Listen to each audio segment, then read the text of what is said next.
Today our topic BEd second semester 1.2.3 second half suggestion.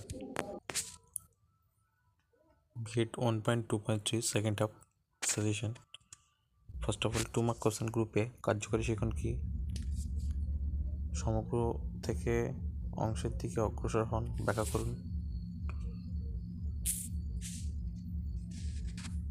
ক্যামের সুবিধা অসুবিধা, computer সহায়ক নির্দেশনা দুটো সুবিধা, প্রোগ্রামড ইনস্ট্রাকশন দুটো সুবিধা, শিখন কার্যের মধ্যে চলক ব্যাখ্যা করুন।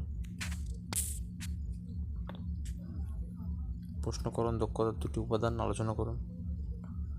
ধারণা গঠন ও লাভের মধ্যে পার্থক্য নির্ণয় করুন। নাম্বার 5 গ্রুপ বি ধারণা লাভ মডেলের বাক্যতত্ত্ব সংক্ষেপে আলোচনা করুন। নাম্বার 2 অনুশীলন চক্রে আলোচনা করুন। নাম্বার 3 প্রশ্ন করার উপাদানগুলি সম্ভাবনা আলোচনা করুন। নাম্বার 4 শিখনের প্রতিফলন পর্যায়ে ধাপগুলি বিবৃতি করুন। নাম্বার 5 স্মরণের স্তর ও বোধগম্য স্তর শিক্ষার্থীদের যে রোল বা ভূমিকা সেটা তুলে ধরুন। তার পারস্পরিক ক্রিয়া বিশ্লেষণ ভাগগুলো আলোচনা করুন।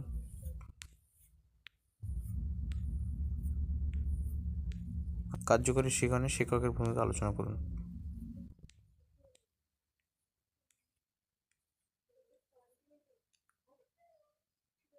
নেক্সট, অগ্রণী সংগঠক বলতে কি বোঝেন? উদাহরণসহ অগ্রণী সংগঠক মডেলটি বর্ণনা করুন। এই ছিল 10 মার্কের 3টে কোশ্চেন। আপনাকে দেখেন 10 মার্কের লাস্ট কোশ্চেনটা হলো অগ্রণী সংগঠক বলতে কি বোঝেন? উদাহরণ সহকারে অগ্রণী সংগঠক মডেলে বর্ণনা করুন। 2 নম্বর কোশ্চেন, এখানে 2 হবে, একটু মিস্টেক হয়ে গেছে। কার্যকরী শিখনে শিক্ষকের ভূমিকা আলোচনা করুন। নাম্বার 1 কোশ্চেন ছিল 10 মার্কসের প্ল্যান্ড অ্যাডসের পারস্পরিক ক্রিয়া বিশ্লেষণের ভাগগুলো আলোচনা করুন।